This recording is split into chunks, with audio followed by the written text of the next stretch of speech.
As an avid traveler who's an American, it's embarrassing.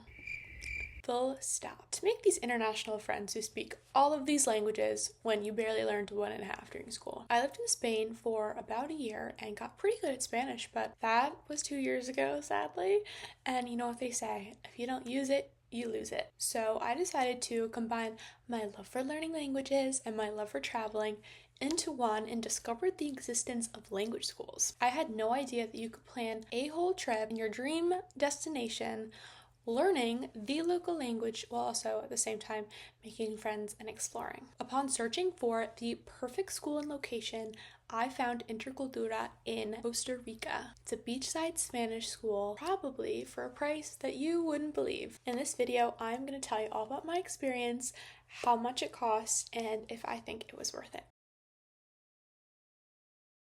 So Intercultura has two campuses, one at the beach called Samara, which is where I went, and a second one called Heredia, which is about an hour outside of San Jose. Regardless of what school you go to, there are two sessions for the day. The morning class, which is 8 a.m. until noon, and the afternoon class, which is 1 p.m. until 5. And the classes are about technically 3.5 hours because you get two 15-minute breaks in the middle just to get some water, go to the bathroom, prepare for the next hour of class. The classes rotate.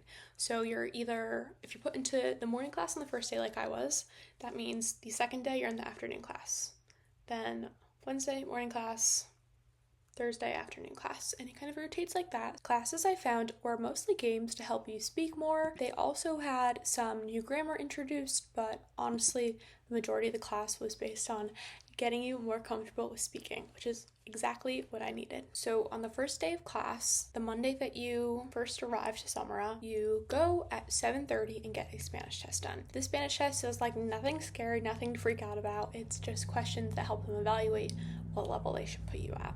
I remember they asked me like how I was, what I did with my life, where I learned Spanish, questions like that to evaluate what tenses I was comfortable with, my range of vocab, and what I wanted to learn. I told the teacher who did my test that I wanted to work on the subjunctive. I'd learned it all throughout school, but honestly wasn't sure how to use it in a day-to-day life, even though I heard it all the time. So I was put in a class to learn the subjunctive, which was really exciting because I got a lot more comfortable using it. I really enjoyed my classes as well. I found them very fun and well planned. You know when you do icebreakers and you're like, oh, I can't believe I have to do this. Like, this is annoying. I did not feel like that for 1 second at Intercultura. I liked all the games. We listened to a little bit of music that had the subjunctive in it. Overall, I ended up looking forward to class way more than I thought I did. I honestly thought I'd be like, oh, I just want to go to the beach. I can't believe I signed myself up for this to go to school on my week of vacation. But I honestly had a phenomenal time all day long. There were a ton of different levels. You don't need to know any Spanish if you want to go to Spanish school. A lot of people came not knowing any Spanish, which was really brave of them. All of the teachers at Intercultura have been there for years, and it seems like people, once they get a job there, they stay there. I was really impressed by the programming of activities.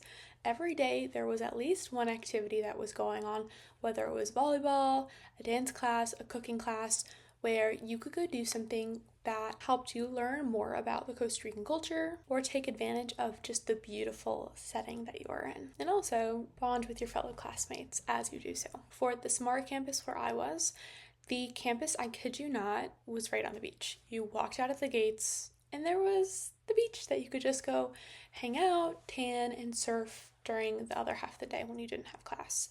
If you're interested at all, I'm going to link my day in the life video that I made during my week when I was there. There are two options. You can stay in a homestay or you can stay at the apartments on campus. But personally, I recommend living with the local family.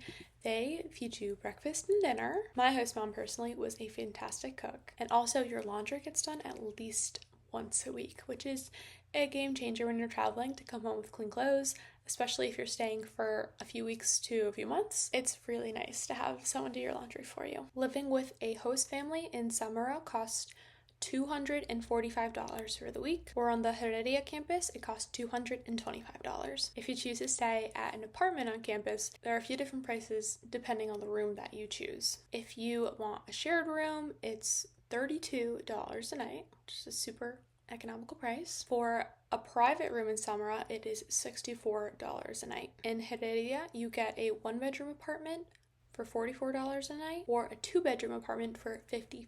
So with my $245 of accommodation and breakfast and dinner expenses, with the price of class for the week, which was $350, that means I spent $595 for the week. Personally, I think this is a fantastic price.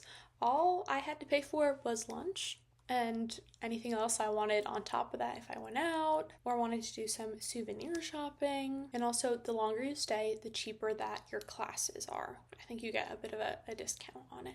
Since I was staying for only 1 week, I did spend a little bit more on lunch than I probably would have if I was staying longer. I found the lunch prices to be almost on par within the US, ranging from $20 to $30 where I chose to eat. You definitely could do it for less money. For example, I got this freshly caught tuna dish for $30. I got this acai bowl for lunch for $10. I got this poke bowl for $17, and this seafood pasta for $25. I did go out a few nights of the week when I was there, and I found the drinks to be relatively affordable. I think I paid $10 for this large sugary drink. I got it at this bar called Las Olas. It's right next door to the school actually, and it's a place that the Intercultura students seem to frequent.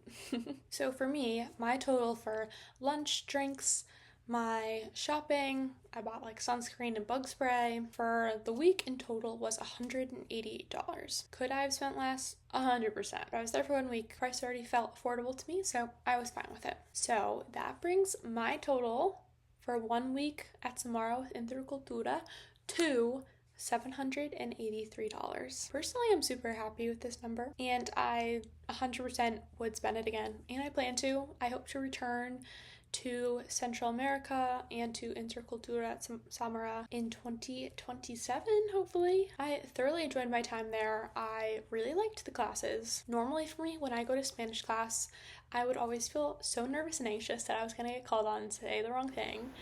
And I think it held me back a lot in my studies. I could have got so much farther if I didn't feel this fear to be wrong or fail in front of my classmates.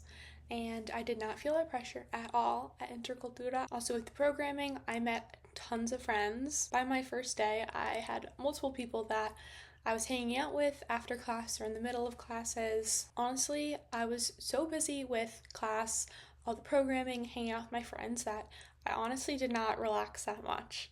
I was hoping my Costa Rican vacation would be like relaxing and rejuvenating, but I was so busy the whole time. There was no downtime besides like a few hours I spent at the beach, but it's my own fault for keeping myself so busy. Again, if you are interested at all, I highly recommend you watch my video that vlogs my whole week there. I also have blog posts too. It'll be down in the description with more information as well as links to Intercultura.